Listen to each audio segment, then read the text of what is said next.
The moment my brother raised his glass at his own wedding and called me our eternal waitress in front of hundreds of guests, something inside me shattered.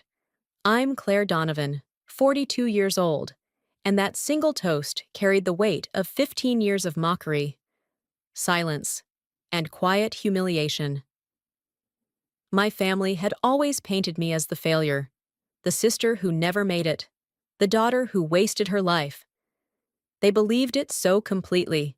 They repeated it until it became gospel at every reunion, every holiday, every funeral.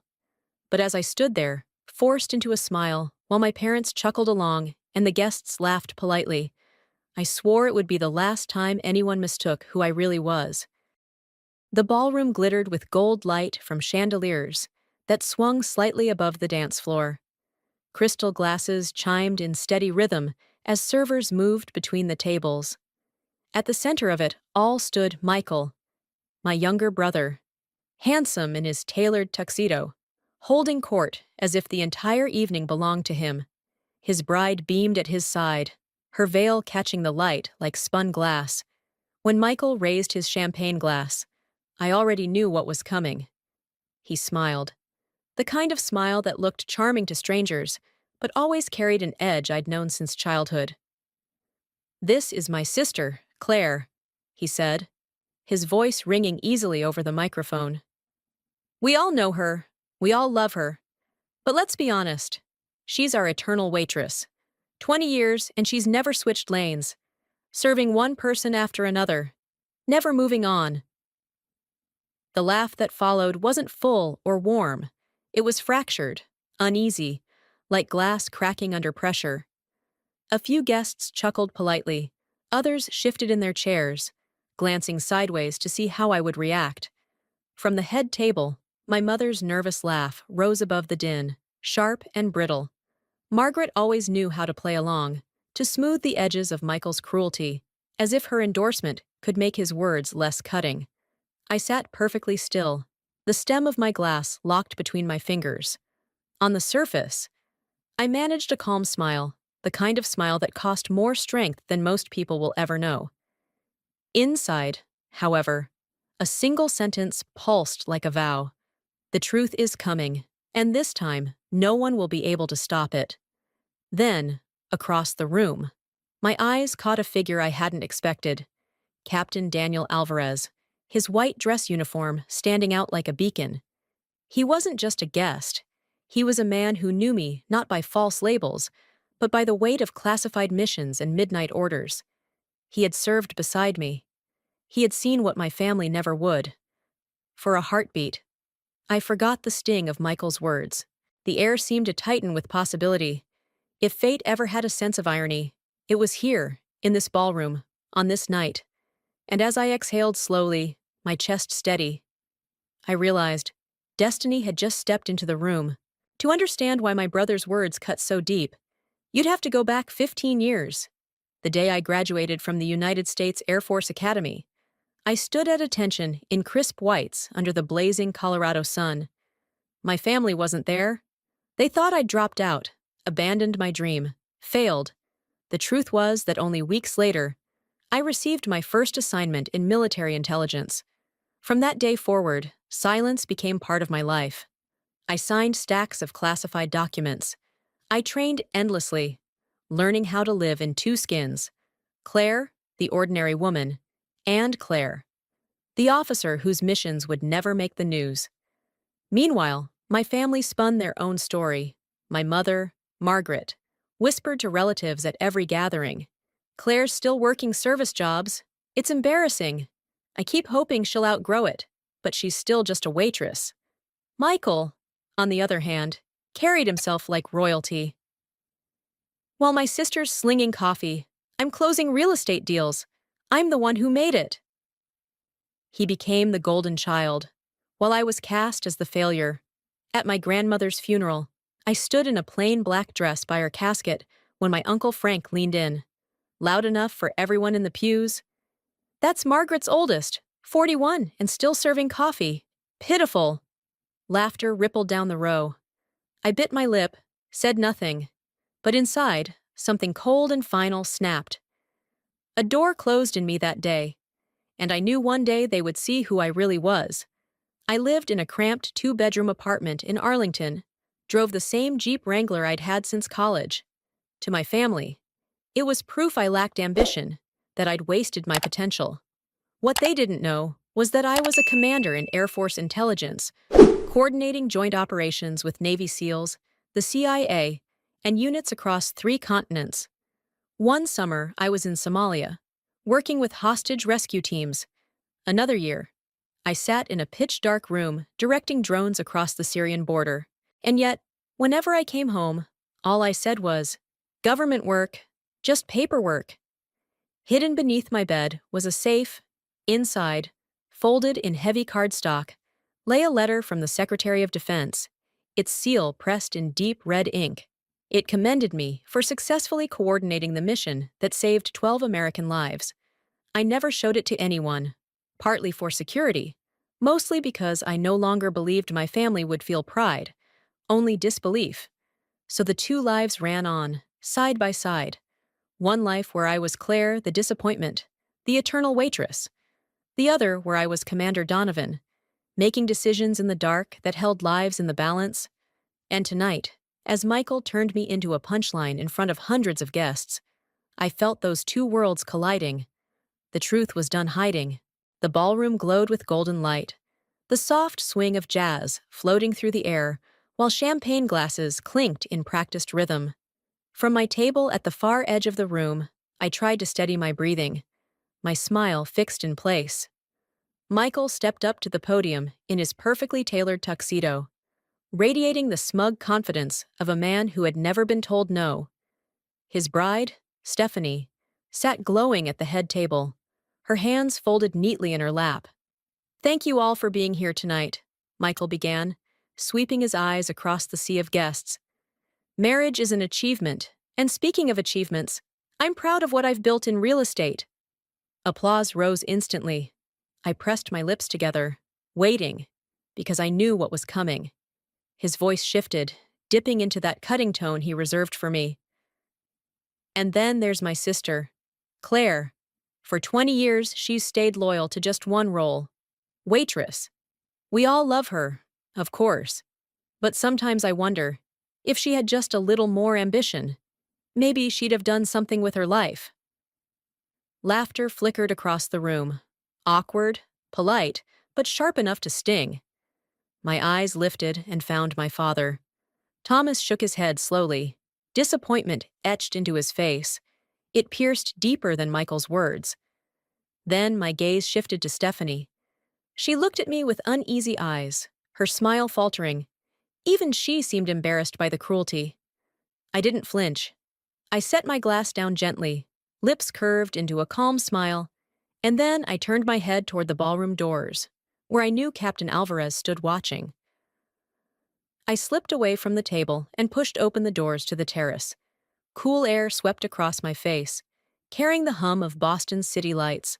Skyscrapers glittered against the night sky, reflections trembling like shards of broken mirrors on the Charles River. I pulled out my phone and typed a single message. "Need to talk. Meet me outside." Within minutes, Captain Daniel Alvarez appeared. Tall, broad-shouldered. His white dress uniform gleamed under the terrace lights. His eyes narrowed when he saw me, cheeks still flushed from the sting of humiliation. "Claire?" he said, his voice low, heavy with anger. "You're the one they called a waitress?" I nodded. 15 years, Captain. They've never known the truth." His hand gripped my shoulder firmly. "You don't deserve this. Tell me, what do you want me to do?" I drew a steady breath. "All I want is the truth. No embellishments, no grandstanding.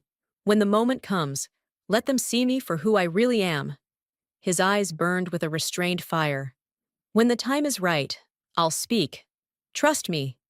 I walked back into the ballroom, the music swelling again as Michael entertained a circle of guests with stories of million-dollar deals. He laughed easily, oblivious to the storm forming in the room. I returned to my seat, lifting my glass once more, my face calm and unreadable, but my heart pounded with anticipation. Tonight, My two worlds would collide, and nothing would ever be the same again. The music faded, and the MC invited the groom to speak. Michael strode to the center of the ballroom, microphone in hand, the spotlight glinting off his black tuxedo. He lifted his chin as if the evening were his stage alone. "Thank you all for being here tonight," he began, voice brimming with confidence. "Marriage, career, success, none of it comes without effort and ambition, and I believe anyone can achieve greatness if they dare to dream big." Applause swelled across the room. I took a sip of champagne, steady and silent. My stomach tightened. I knew exactly what was coming. Michael turned, his eyes landing on me.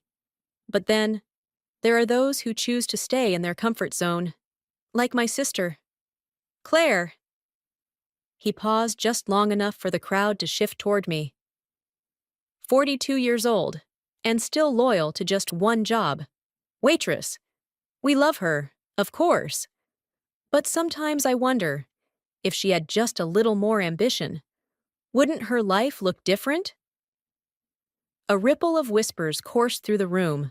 Some guests lowered their eyes, unwilling to meet mine. Others forced uneasy smiles. From the head table, my mother laughed thinly, adding, "That's just how she is." Her words sliced sharper than Michael's. My hand clenched around the stem of my glass. Every part of me wanted to rise and speak, but I held my ground. Just a few more seconds. I inhaled slowly, eyes sliding to the corner of the room where Captain Alvarez sat upright, his gaze steady, waiting.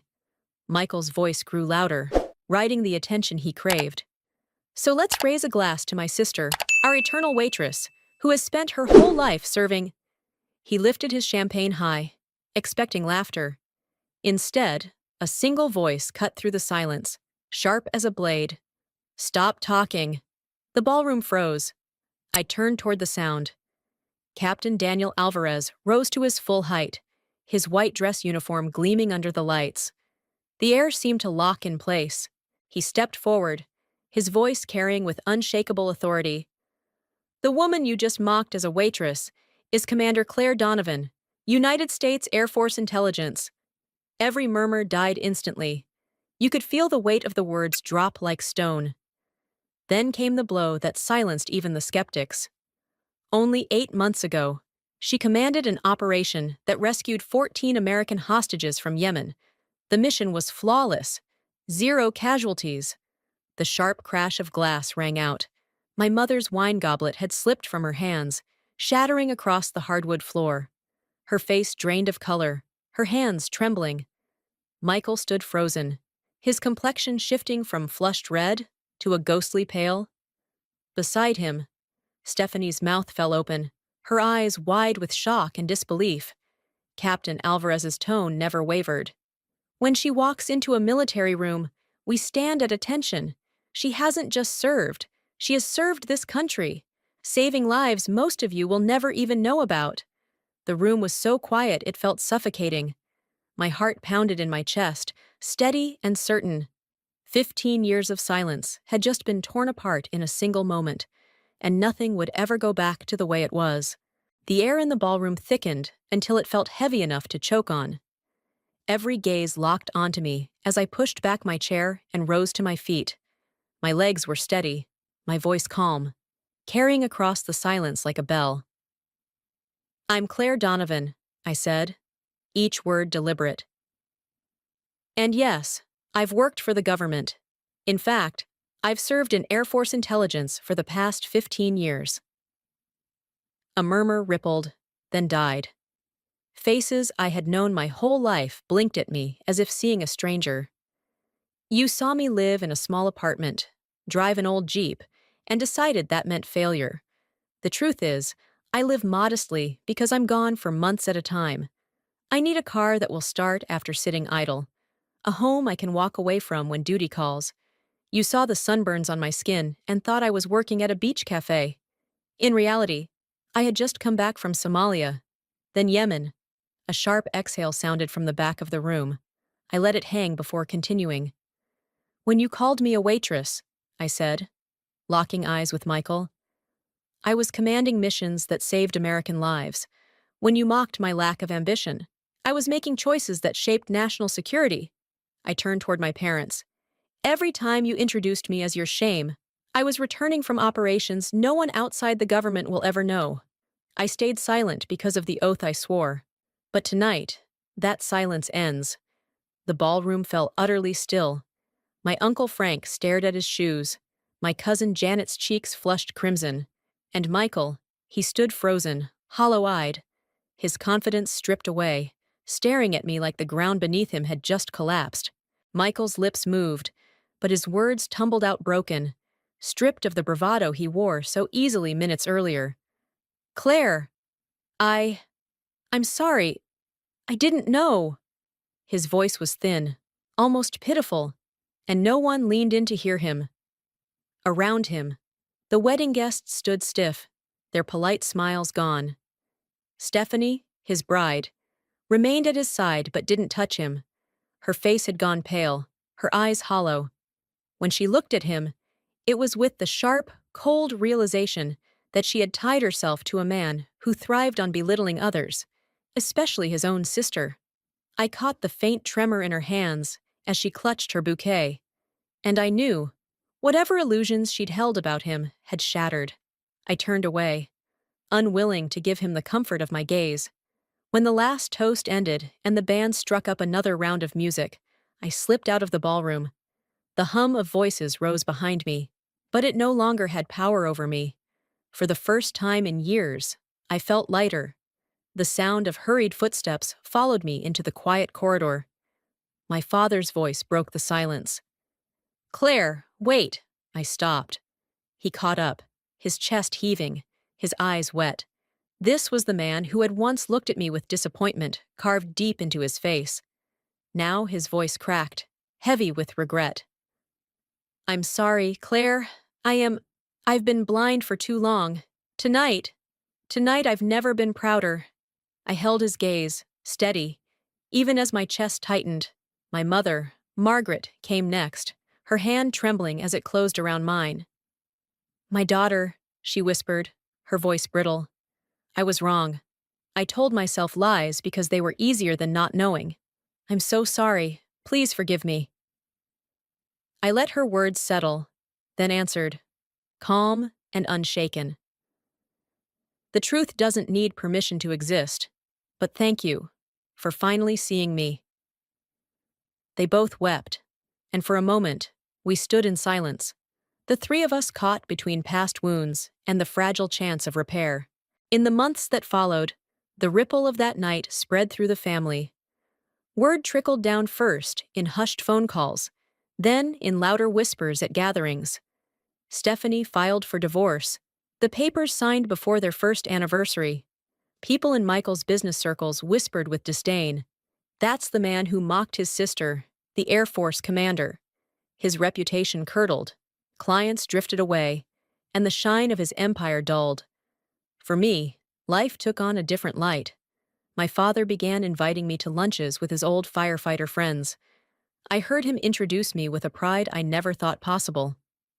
"This is my daughter, Claire. She's an intelligence officer."